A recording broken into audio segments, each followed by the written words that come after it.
Kalau barangkali bukan koperasi ya Pak, keberadaan Pak Bagus di dua koperasi primer dan sekunder itu bisa jadi benturan barangkali ya Pak. Barangkali nih kalau di perseroan yang bentuknya bukan koperasi gitu. Tapi karena koperasi dan semangatnya holding ini dalam satu dalam satu tujuan, jadi ini bisa saling melengkapi justru ya Pak Bagus. Iya. Itu yang pertama. Yang kedua adalah memang ini pentingnya bagaimana kita mengawal visi besar tadi.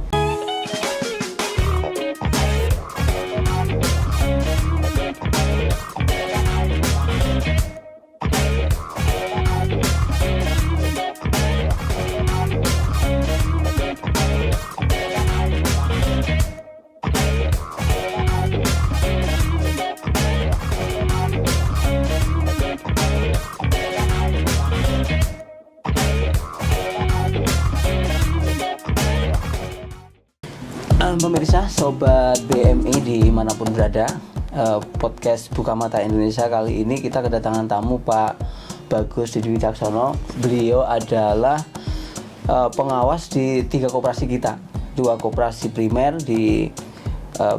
sebagai ketua pengawas di Koperasi Konsumen Benteng Muamalah Indonesia, terus kemudian anggota di Koperasi Syariah Benteng Mikro Indonesia, dan kebetulan beliau anggota juga di pengawas Koperasi Sekunder Benteng Madani Indonesia. Kita sapa dulu. Selamat siang, Assalamualaikum Pak Bagus. Waalaikumsalam warahmatullahi wabarakatuh. Mas Lato, sehat-sehat ya? Alhamdulillah sehat Pak. Senang sekali ini bisa hadir di siang. Sebenarnya di luar panas Pak, cuman di sini dingin. Tema kita, obrolan kita mungkin ada sekitar 20 menit ke depan tentang mengawal visi besar Koperasi BMI Group Pak. Yeah. Nah, bagaimana konsepsi yang dibangun dalam spin-off itu dari sisi pengawas Pak. Kalau dari sisi pengurus mungkin kita sudah mendengar dari Pak Kamarudin Batubara pada waktu itu, tapi kita ingin mendengar bagaimana fungsi kepengawasan itu mengawal visi 2027 ini. Baik, jadi kalau kita bicara mengenai tadi Mas Lato menyampaikan mengenai spin-off ya. Yeah. Oke lah ini spin-off, walaupun kalau saya mengatakan sebenarnya saya kurang serak juga dengan spin-off Mas. Yeah. Karena kalau spin-off itu kan pemekaran lalu dengan menggunakan sumber daya induknya kan ya. Iya, betul. Nah sementara apa yang terjadi di Koperasi BMI Group itu adalah bahwa Kopmen, Kopjas itu adalah memang mengumpulkan modal sendiri. Simpanan pokok dan simpanan wajib sendiri. Jadi itu yang pertama. Kemudian bagaimana mengawal visi besar Koperasi Sekunder Benteng Madani Indonesia. Jadi kalau visi Koperasi Sekunder ini kan menjadi koperasi sekunder yang terdepan, profesional menuju peradaban baru koperasi Indonesia. Nah, kemudian koperasi sekunder ini ada 3 koperasi primernya kan, Kopsyah BMI, kemudian Kopmen BMI, kemudian Kopjas BMI. Nah, ini satu hal yang menarik tadi, bahwa 3 koperasi primer ini entitas yang memang dia sebenarnya berdiri sendiri-sendiri. Bukan seperti spin-off. Kalau spin-off kan satu, kemudian ini ada usaha kita pisahkan. Tapi bahwa 3 ini berdiri adalah memang sesuai dengan kebutuhan. Jadi mau nggak mau kami mesti cerita sejarah mengenai Kopsyah BMI. Jadi kan dari tahun 2003. 2003 mulai. Nah, jadi tahun ini adalah sudah tahun yang ke-20. Nah, sebuah organisasi yang besar, lembaga yang besar, tentunya bisa mengembangkan norma dan nilai sendiri. Nah, inilah 20 tahun perjalanan panjang Kopsyah BMI, akhirnya tahu bahwa kebutuhan anggota itu ternyata bukan hanya soal untuk usaha, ekonomi. Ternyata ada kebutuhan untuk bagaimana memperbaiki rumah, bagaimana lantai rumah, bagaimana jendela, bagaimana untuk sekolah anak dan sebagainya. Akhirnya pada tahun 2007 itu sudah mulai diinisiasi, ada namanya Mikro Tata Gia dan Mikro Tata Cendekia. Lalu kemudian menjadi lebih masif di tahun 2014, 2015 muncul lagi mikrotata sanitasi dan sebagainya. Nah inilah, jadi 20 tahun ada norma yang bisa dikembangkan, solusi sesuai dengan kebutuhan anggota. Jadi kebijakan yang solutif untuk kebutuhan anggota. Nah, nilainya itu adalah sosial pemberdayaan. Nah, kita tahu kan Mas Lato bahwa koperasi KSPPS itu kan tidak boleh dia punya bisnis real. Bisnis di sektor yang lain. Dia hanya di keuangan saja. Nah, kita tahu Pak, anggota kita ternyata bukan hanya untuk usaha. Lalu kemudian perlu untuk pendidikan anak, perlu untuk perbaikan rumah. Nah, ini kan harus kita penuhi. Waktu itu Kopsa BMI mau tidak mau harus bekerja sama dengan kita sebutnya adalah mitra konstruksi kan ya. Akhirnya kita berpikir, oh ada nilai tambah yang keluar. Alangkah lebih bagusnya kita buat sirkuit. Bagaimana nilai tambah tadi adalah memang semaksimal mungkin untuk kemaslahatan anggota dan organisasi. Lalu kemudian dibentuklah pada tahun 2019 ya. Waktu itu dimulai tahun 2018, Pak Ketua, mungkin Pak kita benar. Bagaimana kalau mungkin kita membentuk koperasi konsumen. Sehingga kebutuhan-kebutuhan ada captive market yang harus bisa kita penuhi sendiri. Tidak harus mengandalkan dari mitra konstruksi.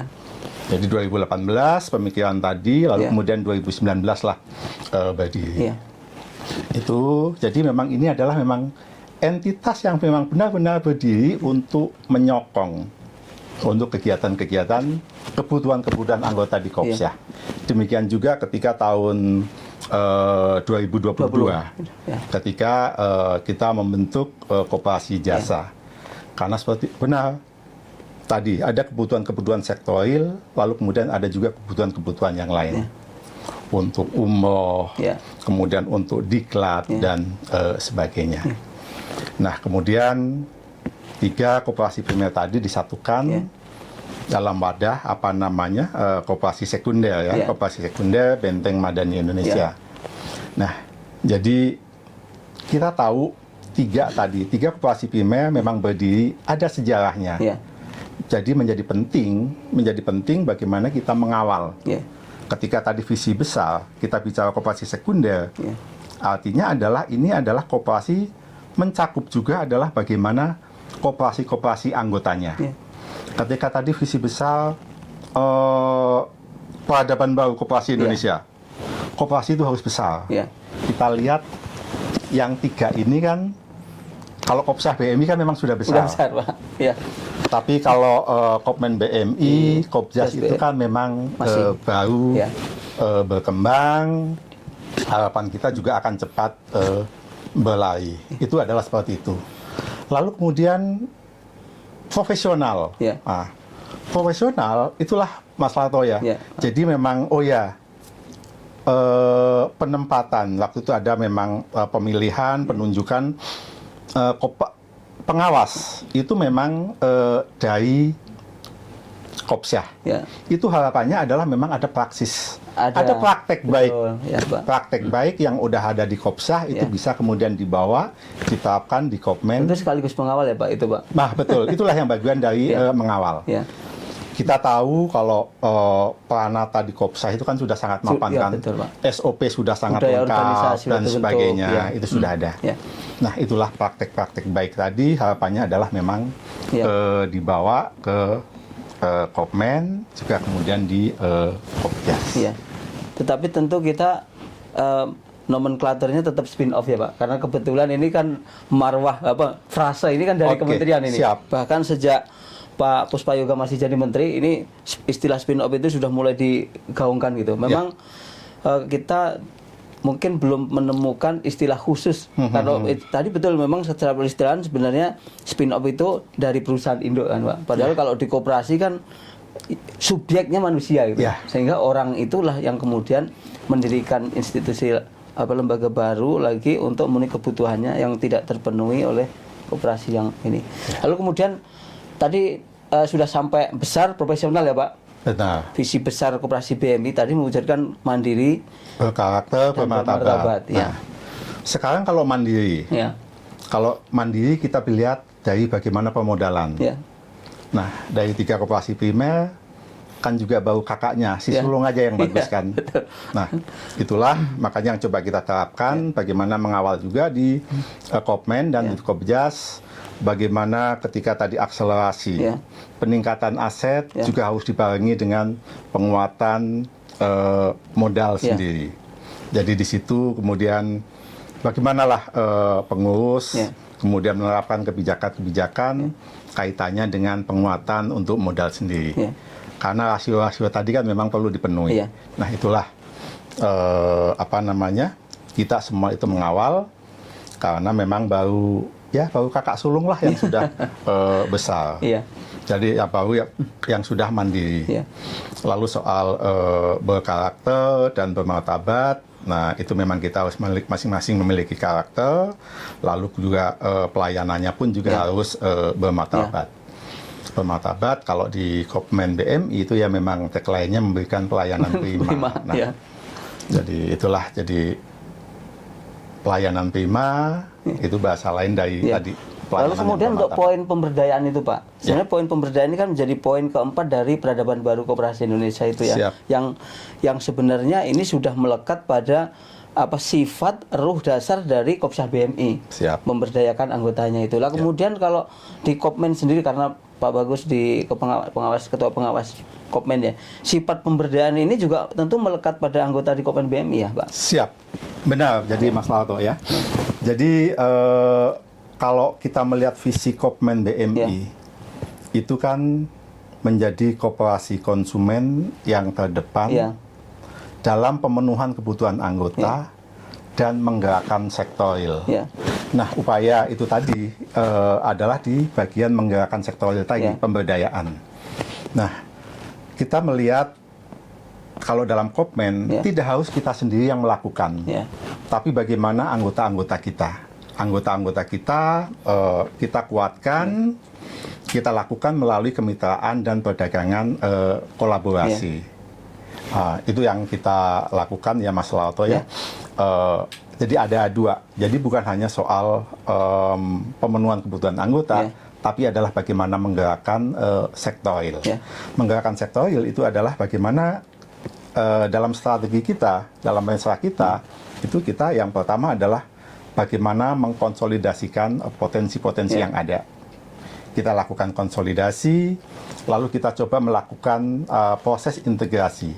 Nah, kita lakukan dalam proses tadi, ada juga kita lakukan identifikasi kemitraan. Kemitraan itu kita lihat, mana dari sekian banyak anggota kita yang sudah biasa melakukan perdagangan. Apakah dia di level lokal dan komunitas? Lalu kemudian ada nggak calon mitra yang dia sudah mulai memang dia mendatangkan barang dari tempat lain. Kemudian yang kita sebut lagi adalah memang ya ada mitra premier lah. Ada mitra pemasok yang dia sudah tadi adalah premiernya, kemudian pemasok adalah memang dia sudah terbiasa untuk memasok ke banyak tempat. Ya, karena kita lihat Mas Lauto di Mauk saja itu ada yang dia usaha kaos kaki. Itu kami ngobrol-ngobrol, dia itu sudah mengirim juga ke Kalimantan, ke Sumatera. Nah, itu. Jadi Kopmen itu mencoba menggerakkan komoditas. Termasuk madu badui kita coba gerakan. Nah, terjadinya itu yang pemberdayaan kita. Pemberdayaan ya, Pak. Lalu kemudian kalau terkait dengan konsep kelima nih, Pak, konsep peduli sesama ini. Peduli pada sesama. Iya, memang yang paling kita munculkan saat ini kan juga Kopsyah ya, Pak. Ini sebagai sebagai aktor utama, Pak. Sebenarnya kalau dari Kopmen gimana, Pak, yang terkait dengan ini? Kalau dengan Kopmen sebenarnya sama, karena memang ada kegiatan-kegiatan infak sedekah itu kan juga berjalan. Sedekah, kegiatan infak dan sedekah itu berjalan. Kemudian kami juga tahu, ada sebulan bisa terkumpul sekian. Nah, ke depan pun kita juga harapan kita adalah kita sempat komunikasi bagaimana kepada manajer siswa agar bahwa program-program tadi itu juga bisa kemudian untuk ke anggota-anggota yang memang bukan ada di pemukiman, untuk sanitasi di pasar misalnya. lalu kemudian tempat untuk perbaikan tempat sholat di pasar dan sebagainya. Itu yang kita coba ke depan kita garap, karena memang yang terjadi selama ini adalah memang pengumpulan tadi sudah dilakukan, kemudian penggunaannya yang memang masih belum. Kalau barangkali bukan koperasi ya Pak, keberadaan Pak Bagus di dua koperasi primer dan sekunder itu bisa jadi benturan barangkali ya Pak. Barangkali nih kalau di perseroan yang bentuknya bukan koperasi gitu, tapi karena koperasi dan semangatnya holding ini dalam satu dalam satu tujuan, jadi ini bisa saling melengkapi justru ya Pak Agus. Iya. Itu yang pertama. Yang kedua adalah memang ini pentingnya bagaimana kita mengawal visi besar tadi. Itu yang menjadi keliru adalah ketika saya menjadi pengawas di koperasi keuangan yang lain. Nah, itu yang nggak benar. Nah, inilah menariknya bahwa di koperasi primer kita tiga-tiganya kan jenisnya beda, Mas Lato. Betul, Pak.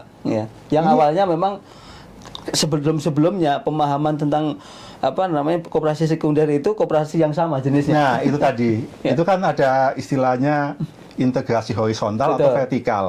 Ada induk koperasi, pusat koperasi dan sebagainya. Sama juga kalau kita melihat, saya baca-baca sejarah di luar kan. Kalau yang kayak Inggris, di Inggris itu kan koperasi-koperasi konsumen banyak. Lalu kemudian amalgamasi namanya di sana. Walaupun kemudian dikembangkan dengan untuk yang perbankannya, asuransi. Kalau kita lihat lagi bagaimana yang di Norwegia, itu bukan amalgamasi, tapi bahwa memang ini koperasi konsumen, lalu kemudian dia berperan sebagai kopra, dia adalah konsorsium. Jadi bagaimana dialah yang bertanggung jawab untuk misalkan pasokan yang seragam untuk toko-toko dan sebagainya. Nah, seperti itu.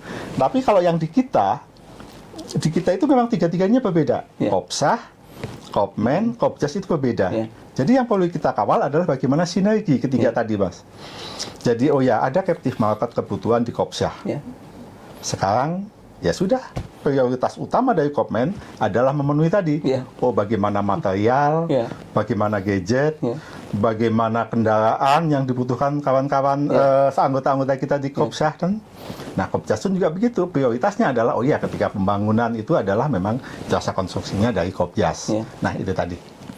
Ya, kalau kita lihat memang ada sejarah yang sedikit berbeda Pak kalau di Indonesia dengan di beberapa negara Skandinavia itu. Kalau kita itu begitu kita keluar negeri, orang Indonesia ini dimaknai sebagai jagonya ini Pak, sektor keuangan. Jadi kalau kita sedang keluar negeri, koperasi di Indonesia itu semuanya sektor keuangan.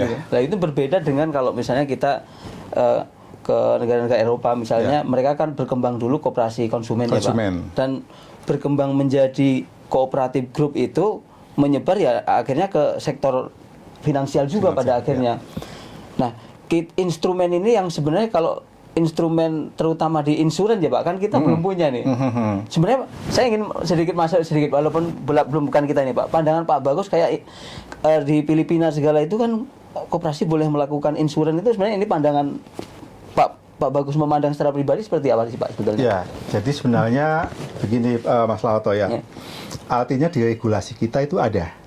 Di regulasi kita itu ada bahwa koperasi jasa itu terbagi atas dua. Satu adalah jasa keuangan dan jasa non keuangan. Nah, koperasi jasa kita ini adalah jasa non keuangan. Nah, bisa ada jasa keuangan yang bisa di situ adalah insurance. Lalu kemudian ada yang semacam Ventura dan sebagainya. Itu di situ. Nah, saya melihat sebenarnya kita gini Pak, kita kan di BMI ini saya lihat pikiran-pikiran kita itu saya bukan menganggap yang terbaik, bukan, tetapi selangkah lebih di depan dalam memikirkan ini. Dimungkinkan nggak Pak sebenarnya insuran ini dalam koridor koperasi juga? Artinya kan kalau bicara tentang kebutuhan perlindungan ini juga dibutuhkan oleh seluruh anggota kita yang kalau sekarang 280.000 itu Pak. Bagaimana Pak ini melihat kalau nggak saat ini mungkin ke depan itu Pak mungkin? Sangat memungkinkan. Saya mendorong. Bahkan kalau di Eropa kan pemakaman segala ya Pak, ada. Betul. Ada jadi kalau di Inggris itu kan ada gitu kan. Iya. Bisnis pemakaman, lalu kemudian asuransi, perbankan dan sebagainya. Nah, di regulasi kita sebenarnya ada bahwa koperasi jasa, ada jasa keuangan, jasa non keuangan. Nah, yang menjadi tidak etis ketika memang kemudian mengambil juga jasa keuangan yang itu kan. Tapi adalah jasa keuangan yang ketika kita ambil adalah soal insurance.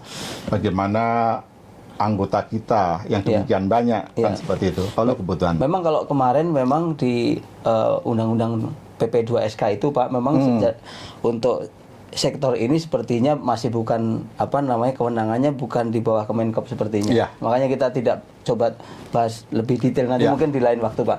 Lalu kemudian pengembangan dari koperasi BMI Group itu setelah kemudian Bapak cerita tadi tentang sejarah di Eropa, kemudian ada beberapa sejarah mungkin di benua yang lain ya Pak, tentang koperasi, apakah itu melengkapi referensi kita untuk ke depan Pak di BMI? Saya jadi berandai-andai begini kan, karena ada orang sempat bertanya juga, Pak Bagus, apa mungkin juga ya kami masuk dalam koperasi BMI Group? Nah, kalau hati kecil saya mengatakan ya memang tidak, kan gitu, karena ini adalah grup.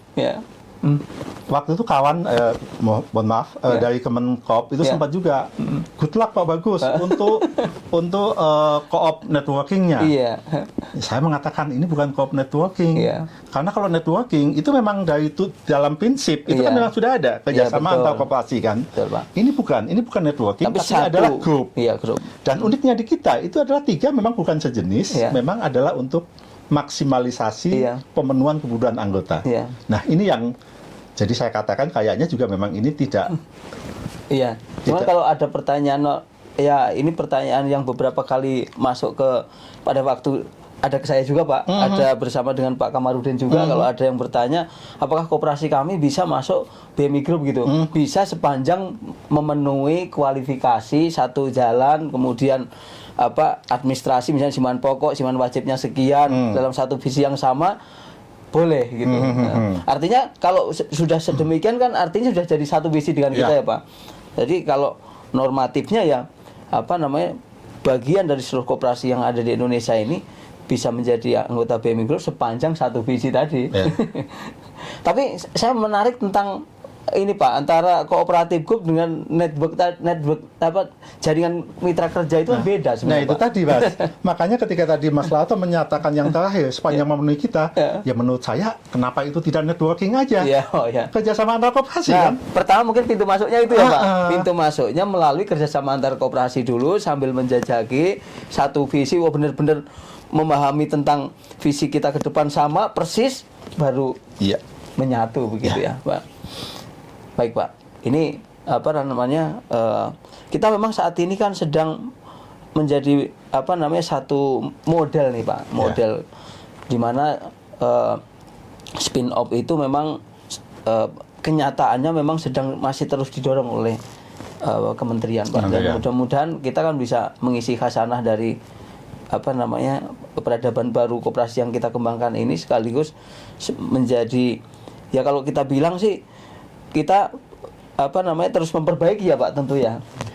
Nah, sekarang ini sirkuit ekonomi yang ingin diciptakan oleh Kopmen itu Pak, di bayangan Pak Bagus ini ya, bayangan Pak Bagus ini yang mudah untuk diciptakan ini ya, dalam 2-3 tahun ke depan seperti apa Pak? Kita pengalaman Pak Slato pengalaman waktu masa pandemi dalam waktu beberapa bulan. Dalam 1 tahun buku tapi hanya beberapa bulan dia sempat penjualan itu HP Mas HP itu kan sangat besar Mas. Betul Pak. Sampai sekian miliar Nah, itu bisa kan kita bayangkan ketika ternyata tidak ada Kopmen. Kita harus mengambil dari luar karena Kopsah tidak bisa sendiri kan menyediakan itu kan. Nah, itulah kita bisa melihat dari situ seberapa besar nilai tambah, nilai tambah yang bisa kita istilahnya Mas Lato bisa kita sekarang ini kita lakukan Pak. Itu tadi kita jangkau ya Pak. Betul. Nah, itulah kalau yang kemudian sekarang di Kopmen pun kita juga melakukan perdagangan kolaborasi kan perdagangan kolaborasi. Lalu kita juga melakukan kurasi produk-produk di Kopsah. Nanti kita lihat mana yang kita bisa kita kembangkan. Lalu kemudian kita juga ada kan Kopsa dengan Kopmen itu ada jawara kan. Iya betul Pak. Ada 100 kan, walaupun mungkin belum optimal. Tapi harapan kita itu adalah memang 3 tahun ke depan, oh ya jawara itu ada 100, di samping jumlahnya tambah banyak, tapi kemudian intensitasnya itu juga di situ masif. Nah itu kan indah. Ketika tadi anggota-anggota belanjanya di sesama anggota, iya kan? Artinya bahwa tadi ada margin, ada nilai tambah yang memang tidak keluar. Nah, ini bagi teman-teman anggota Kopmen BMI atau yang masih masyarakat luas yang ingin menjadi anggota Kopmen BMI Pak, atau juga sebenarnya buat teman-teman koperasi yang lain yang ingin bersinergi menjalin kemitraan dengan Kopmen BMI, kita kan sudah punya jejaring Jawa dan Sumatera nih Pak. Ini kira-kira peluang apa yang bisa dibuka Pak? Ya, bulan lalu pengawas pengawas Kopmen, Pak Edi, Pak Fu itu kan visit ke Lampung. Nah, ke sana pun juga ketemu dengan calon mitra bahwa ada kopi Lampung yang ya cukup bagus lah. Selama ini sudah relatif mapan, dan di satu sisi juga ada kebutuhan untuk beberapa kebutuhan dari Pulau Jawa. Nah, inilah yang ke depan akan kita garap lebih serius. Tadi yang kita katakan memang kita cari mana sih di anggota kita yang memang dia sudah biasa keluar, Pak. Dia membeli dari luar, atau kemudian dia memasok keluar. Lalu mana yang kemudian dia masih komunitas, masih lokal, tapi memang memungkinkan untuk kita scale up, kita kembangkan untuk tadi. Karena bagaimana kita menggerakkan barang-barang konsumsi antar wilayah.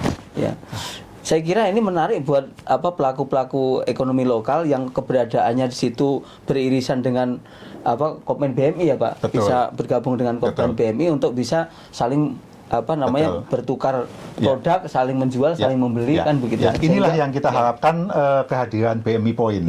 Harapan kita seperti itu. Kalau ini sudah mendekati ini Pak, ujung dari pembicaraan kita ini. Jadi kalau harapan Bapak terhadap masyarakat di satu wilayah yang keberadaannya dengan BMI atau mungkin juga koperasi primer yang ada di situ bermitra dengan kita, atau pengusaha UKM yang belum bermitra dengan kita, atau pedagang pasar, intinya begitu, yang agar bisa bersinergi dengan kita, mungkin ada satu ajakan Pak. Baik, untuk kawan-kawan gerakan koperasi dulu nih ya. Jadi memang menjadi tugas kita bersama ke depan bagaimana untuk menjadikan koperasi ini sebagai gerakan nasional kan ya.